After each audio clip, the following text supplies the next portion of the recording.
City কর্পোরেশনের নিয়ম অনুযায়ী বিকেল ৩টায় হকারদের ফুটপাতে বসার কথা, কিন্তু ঘড়ির কাঁটা নয়, বরং হকারদের নিজস্ব অফিস টাইম অনুযায়ী চলছে বন্দর নগরীর সিংহভাগ ফুটপাত।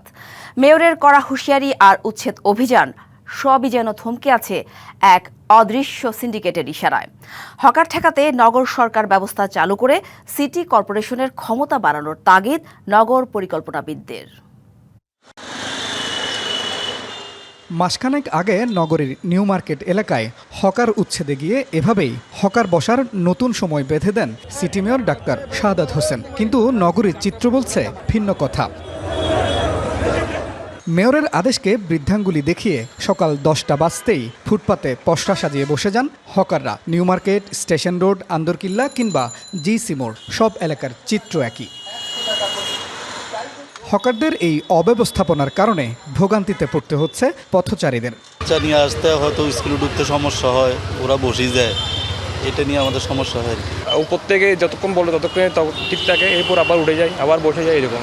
তাতে প্রশ্ন তৈরি হয়, হকারদের নিয়ন্ত্রণ কার হাতে? অনুসন্ধানে উঠে আসে নেপথ্যের কারিগরদের তথ্য।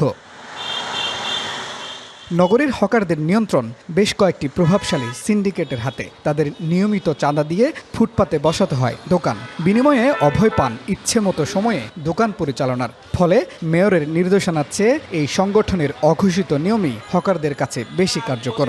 আমাদের ইনকামের খরচের সাথে মিটাবো না। বিকেলবেলা খুললে অনেকটা কারণ থাকে না, 7টার সময় দোকানটা বন্ধ করে দিতে হয়, ওই কারণে আমাদের সকাল থেকে দোকানটা খুলতে হইতেছে। এখন বেচাকিনি নাই দেখ কেন, সকালে খুলে আর সামনে একটা ঈদ আসতেছে, কোরবান আসতেছে, এই হিসেবে কেন তাড়াতাড়ি খুলছি। আর ঈদ আসবে, সাথে ক্যাশব্যাকও আসবে। নিজের বা প্রিয়জনের জন্য কেনাকাটায় এবারও নগদ পেমেন্টে পাচ্ছেন দারুণ ক্যাশব্যাক। তাই যাই কিনুন, পেমেন্ট করুন নগদে।